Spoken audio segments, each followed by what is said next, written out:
আশা করি সকলে ভালো আছো। চলে এসেছি আজকের ভিডিও নিয়ে। তো আজ রয়েছে লোটে মাছ। তো মাছটাতে লবণ মাখানো ছিল, আমি হলুদটা মাখিয়ে নিয়েছি, আর মাছটা সাইজে একটু ছোট।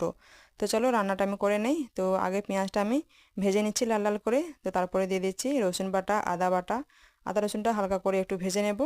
তো তারপর দিয়ে দিচ্ছি একটা টমেটো, হলুদ গুঁড়ো আর লঙ্কা গুঁড়ো। তো জল দিয়ে একটু মশলাটা কষে নেব। তো তারপর দিয়ে দিচ্ছি জিরে গুঁড়ো আর ধনে গুঁড়ো। তো ভালো করে মশলাটা কষে নেব। তো মশলা থেকে দেখো পুরো তেল ছেড়ে দিয়েছে। তো এবারে দিয়ে দিচ্ছি উপর থেকে মাছগুলো। তো এই সময় গ্যাসের দমটা আমি একটু কমিয়ে দেব, উপর থেকে লবণ ছড়িয়ে দিয়ে ঢাকনা দিয়ে দিলাম। তো দেখো কতটা জল বেরিয়ে গেছে। তো এবার আমি মাছ থেকে কাঁটাটা আলাদা করে নেব। তো দেখো এইভাবে কাঁটাগুলো আমি সব তুলে নিচ্ছি।